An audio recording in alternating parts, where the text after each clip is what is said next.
Welcome to Oilers Live Podcast, Episode 1. Michael here, broadcasting in my Oilers onesie in the middle of enemy territory in YYC. The concept will be simple. Each week I hope to have a new co-host that I find either off of Oilers Twitter or just an Oilers fan that would like to be part of the show. You can reach me on Twitter at Oilers Live or go to OilersLivePodcast.com to find my contact details. I look forward to having new people each and every week. And here it is, Episode 1.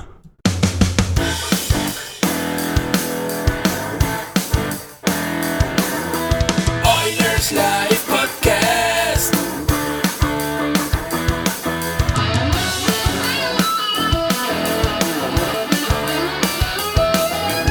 Oilers Live Podcast.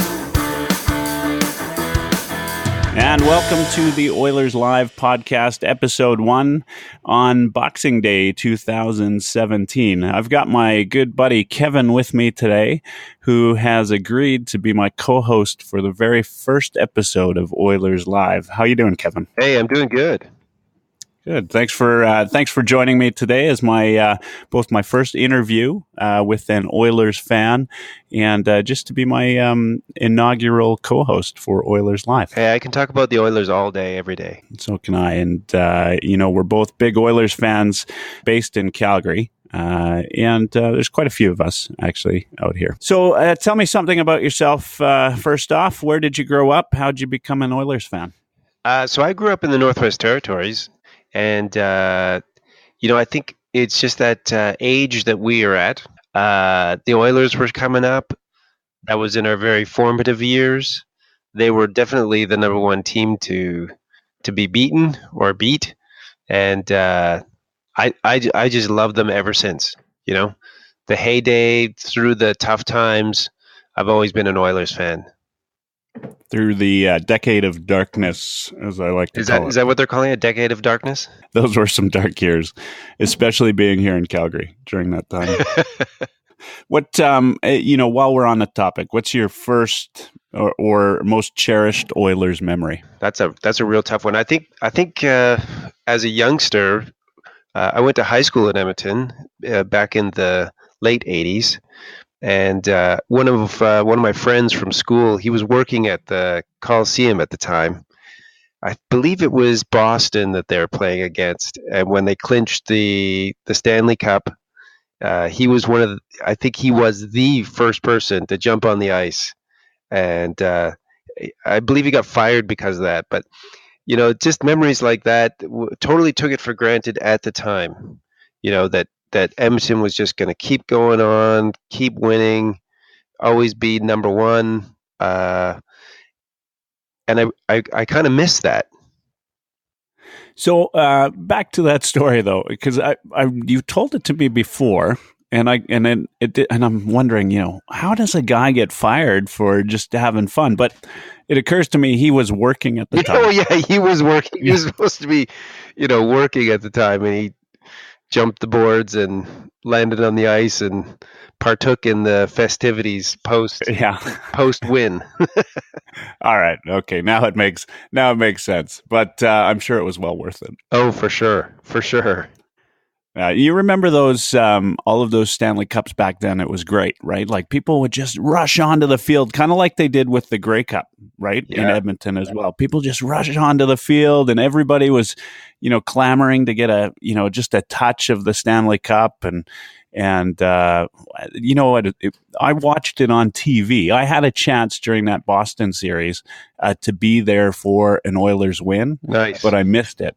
I was at two of those games in that series, and but it was just amazing to watch, even on TV. Right, watch everybody on the ice, and that was fantastic. Love those years for sure. Yeah, looking back at it, it's always better than it was at the time. I mean, we knew they were good, but when you look back and now getting the recognition that they're getting, as one of the greatest teams ever to play, you're like, whoa, we were part of that. We saw that. We watched that live.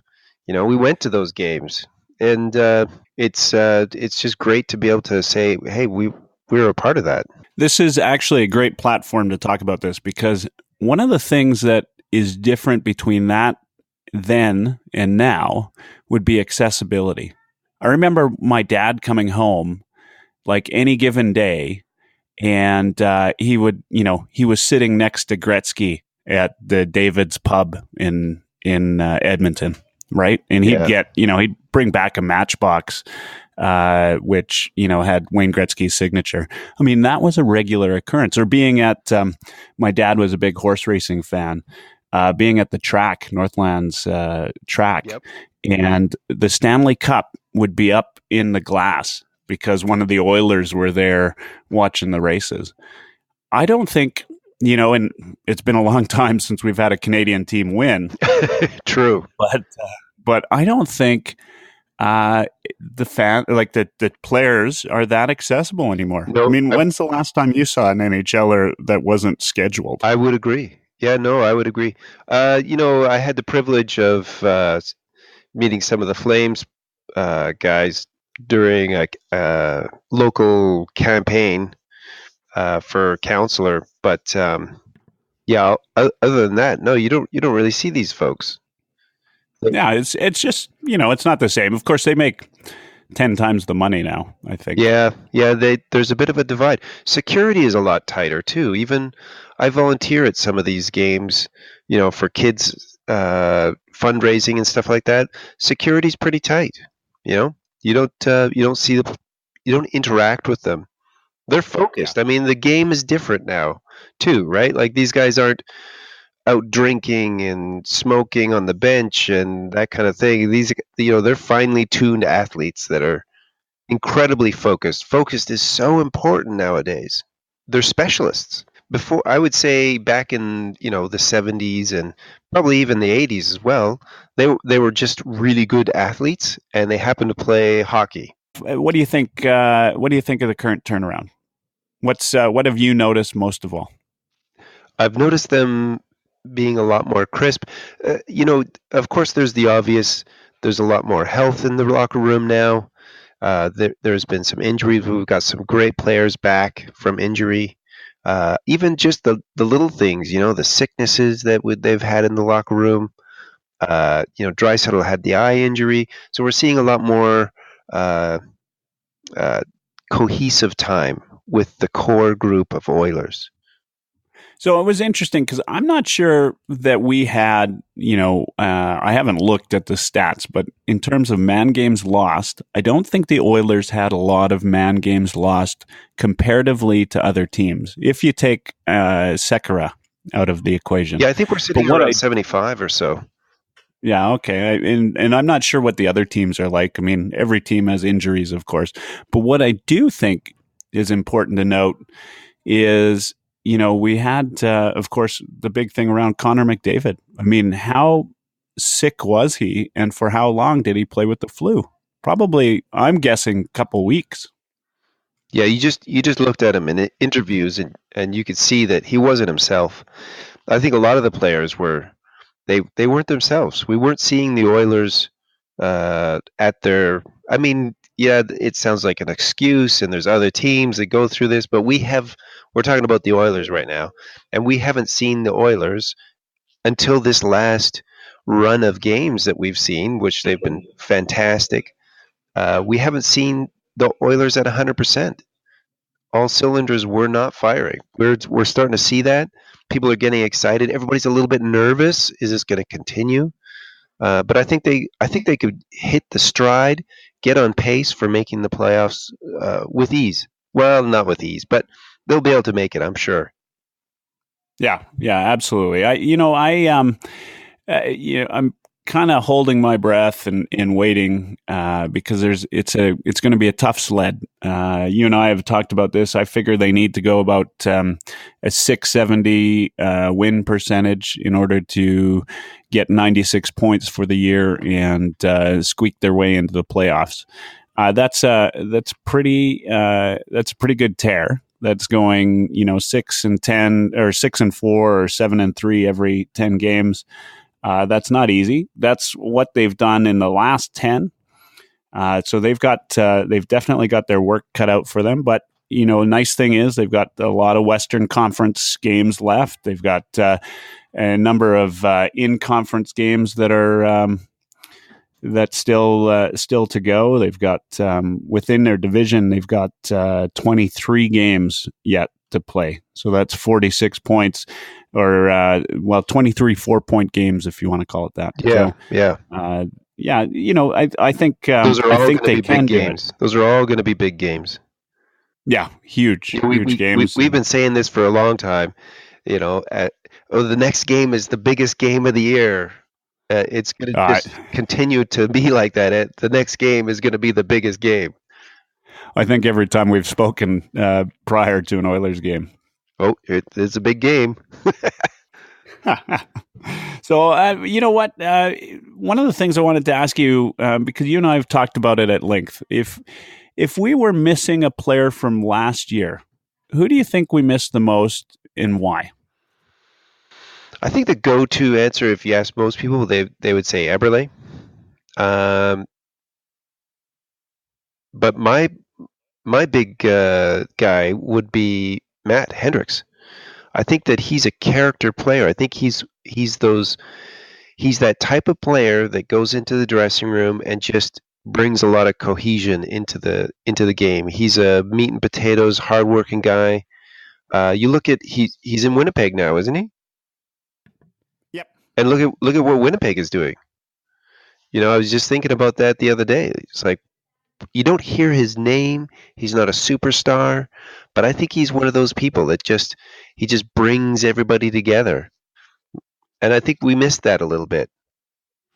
Yeah, and I've brought up guys like Ethan Moreau, Sean Horkoff. These guys were definitely leaders on the team that might not have been there in the stats category, but certainly led the team to do greater things. Being a big part of different runs that the Oilers have had, and so is there a player that you think can fill that gap, or do you think we need to be, or Chiarelli needs to be out on the market looking for somebody to replace that? Yeah, no. Well, first of all, I think we have a really good captain with Connor. But he's a little bit young, and I think he's definitely. Man, that guy's got vision, and he's sticking to it, right? And he holds everybody accountable. I don't think he's a mess around kind of guy. But as far as players like Hendricks, I think Letestu, man, I just love that guy. I don't see why the whole stands aren't filled with Letestu jerseys. That guy's fantastic. He's a specialist. He comes in as a face-off guy. I was excited when we got him because of the face-off. And he's got knowledge to pass on, and he just epitomizes Edmonton. Blue collar, hardworking, get it done, get the paycheck. You know what I mean? No, nothing fancy, just get her done. He's been a bit of a whipping boy this year, no doubt. If you follow Oilers Twitter, he has, a lot of people want him off of the power play in favor of Puljujarvi. Letestu's awesome. Yeah, of course, he hasn't, and the power play hasn't been clicking. We're close to the bottom in the league right now, and it's. Elliot Friedman said it best. The power play are the cookies, right? Like you got to be a good 5-on-5 team, but that little icing on the top, that's the power play. And we just haven't had that lately. And so, of course, when that happens, everybody's, calling for a new coach, new general manager, new players on the power play, do this, do that. And Letestu has been, I think, one of the public enemies, number one.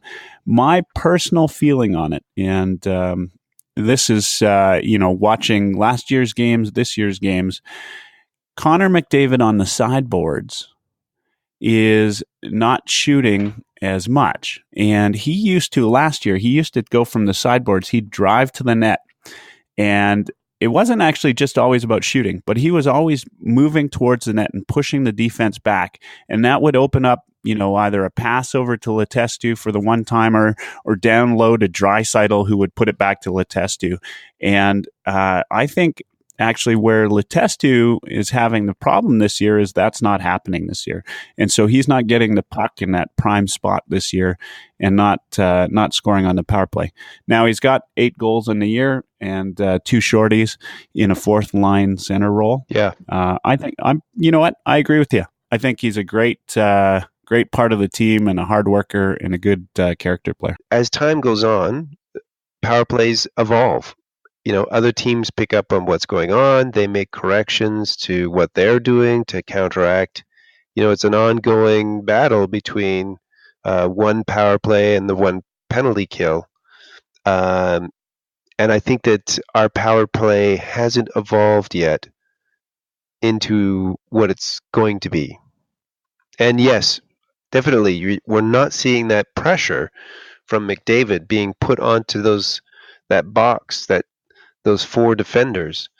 But we might see that more. Yeah, there's been some hint, and I'm a big fan of Bob Stauffer and Oilers Now.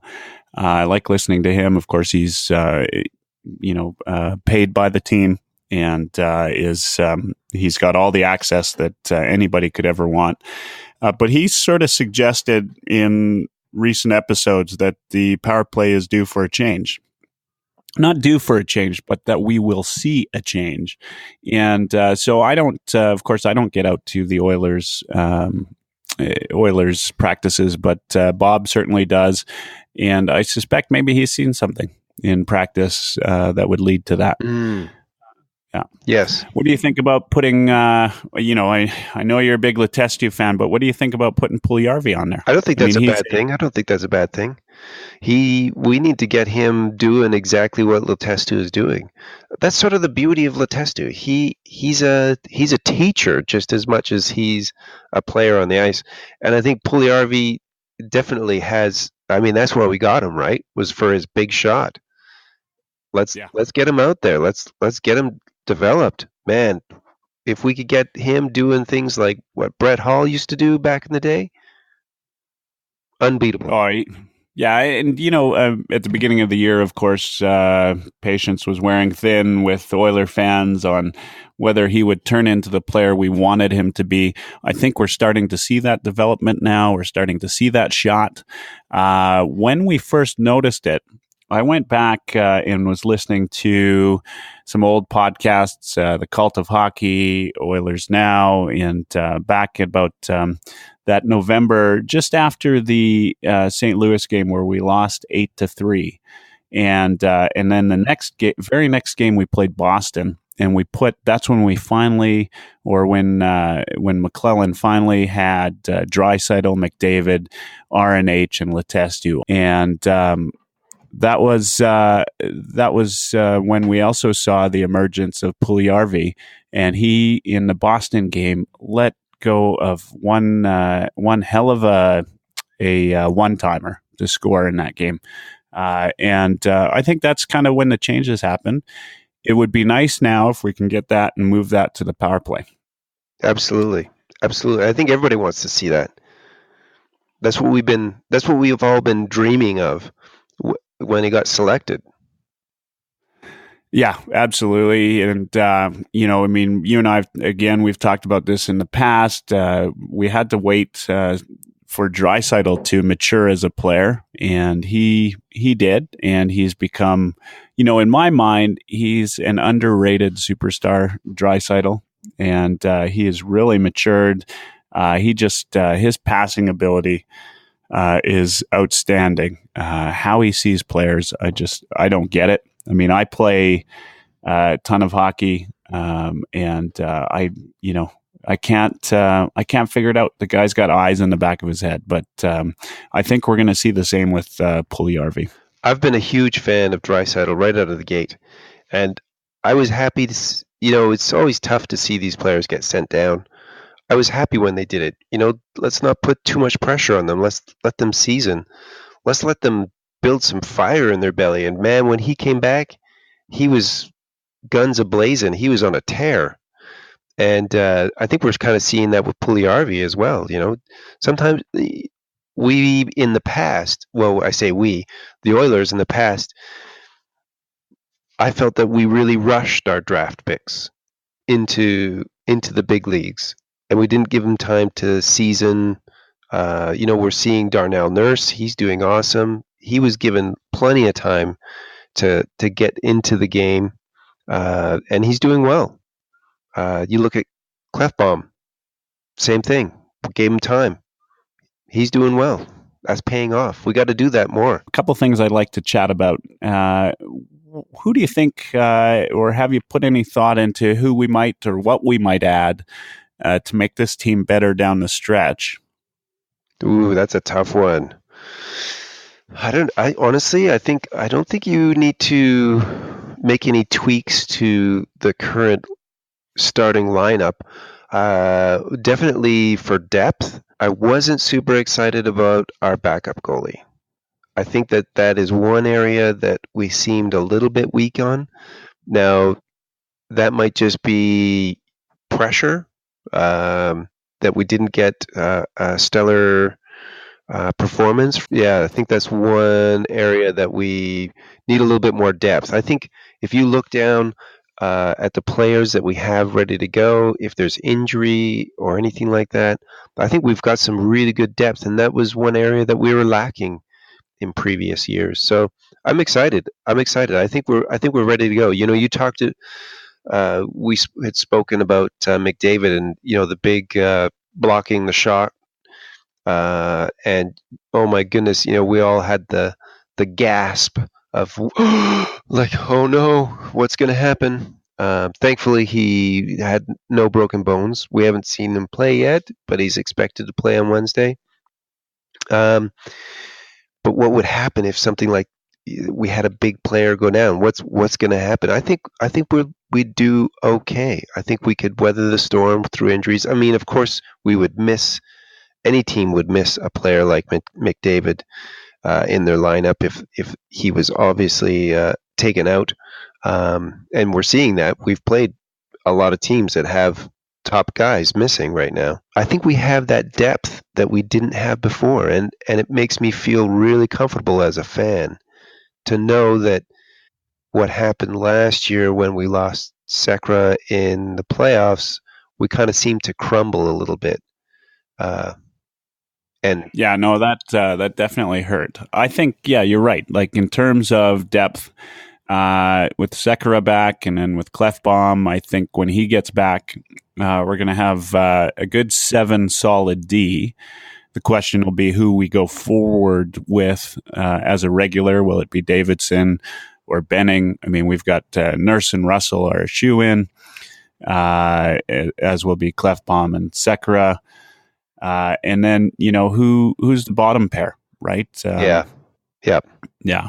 That'll be a big question. But you know what? I think we need a scoring winger. We don't really talk about the misfires that we've had in personnel.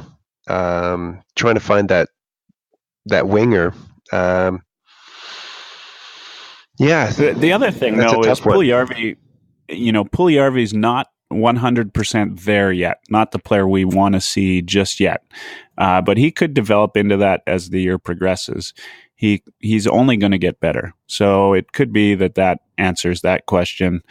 I'm a big fan of the team today, right? I'd like to see Cassian do a little bit more. But he gives it his all every game. The one big question mark. He brings energy. Yeah, he brings energy. Yeah.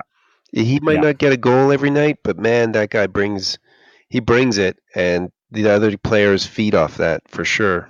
Before we close things down, I want to know if there's one thing you've heard lately from Oilers fans, assuming you've talked to some other Oilers fans or maybe on social media. What do you think what's the one thing you think they have wrong about the Oilers this year? Ooh, that's a tough one. I always think that people are a little bit hard when the team starts to lose a little bit. I'm a fan.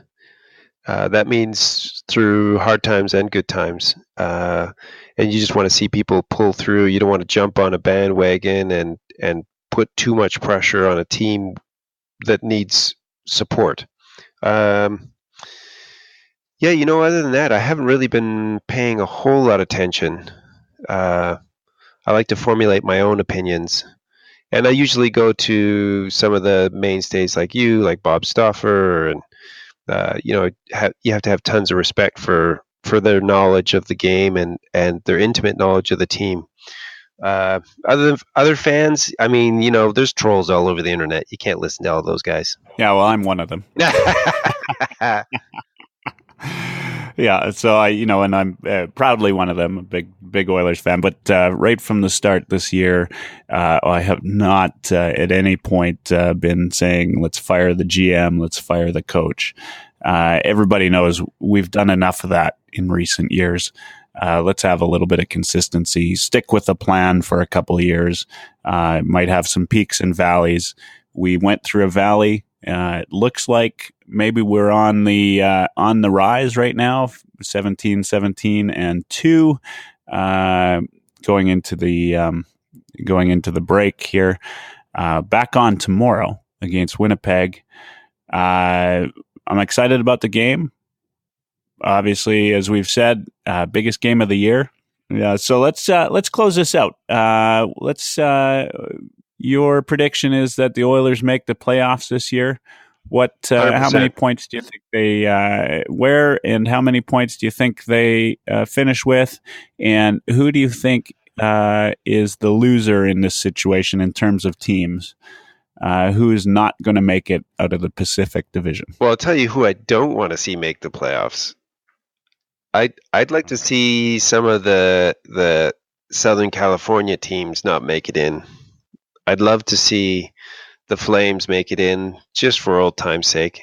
Of course, I want to see my Oilers in.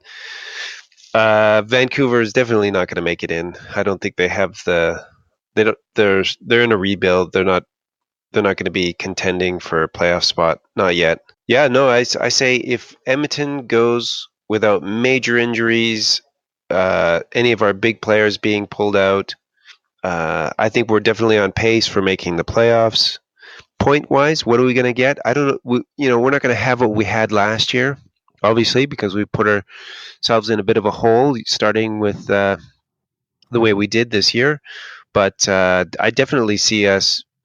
We could definitely be in the top 3 in the Pacific. When I watched the Oilers play some of these teams, we handled them quite well. I'm not going to say easily. I want to say easily. I'm not going to say easily. It's never easy, but we handled them really well. Definitely outplayed them. Yeah, I think I'd be happy with the wild card spot given the way we started the season, and I don't think there is much of a hope for us finishing top 3. I might be wrong. I hope I'm wrong. But wild card definitely. Are you talking about top 3 in the division or in the conference? In the division. You don't think we make top 3 in the division? No, I think we could bump San Jose out of there. Yeah, you know what? San Jose has still got a couple games in hand. LA is on fire, and Vegas. I mean, I keep waiting for them to blow up. And, right. Yeah, but they just don't seem to be. And I think they're, at least for this season, for real, they're probably, 75, 80% adrenaline. Yeah. And, 25%, skill. But I don't think anybody's bumping them off. I think we're fighting for that 4th spot in the division, which maybe and hopefully gets us a wild card spot. I think it's at, unfortunately, and I agree with you. I'd like to see Calgary in there just because. I mean, it would be nice to have a Battle of Alberta series again. But I think that's who the loser will be. I think if we make it into the playoffs, Calgary is out. And if we don't make it in, it's because Calgary is in. But you know what? As a fan, I'm going to hold out hope, and I think we're going to find out what this team's really made of now that we've had a break. Were we just streaking, or is this team for real again? And I think they are. January is going to be the test. So I think that's where we're going to end it today. Thank you for joining me for episode 1 of the Oilers Live podcast. That was awesome. And this is the end of the first episode of Oilers Live podcast. Thank you for listening. Hope you enjoyed what you hear. What I'd like to do week after week is have new guests, hopefully Twitter Oilers fans out there that want to join and just be interviewed for 20, 25 minutes and have a good conversation with me every week.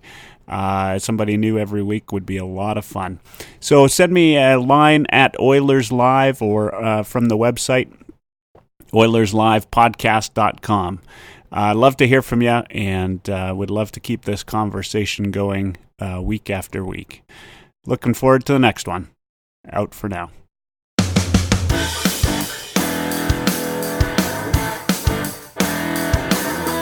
Oilers Live.